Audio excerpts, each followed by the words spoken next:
আসসালামু আলাইকুম রহমতুল্লাহ। এটা আমাদের নরহ জামে মসজিদ। মসজিদে যাওয়ার পথে পানি উঠে গেছে, আমাদের মসজিদ বাড়িতেও পানি উঠে গেছে। রাস্তা ফাঁকার গতিতে, রাস্তা ফাঁকার কারণে আলহামদুলিল্লাহ মানুষ এই কাদা মাটি দিয়ে হাঁটতে হয় না, না হলে অনেক কষ্ট হইতো। মসজিদের রাস্তা ফাঁকা আছে, মুসলিমেরা অনেক কষ্ট করে মসজিদে আসেন।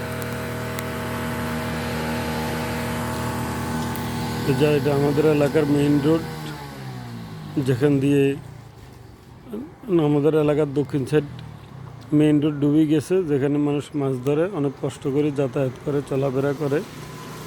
সবাই আমাদের এলাকার মানুষের জন্য দোয়া করবেন, আমরাও সবার এলাকার জন্য দোয়া করি।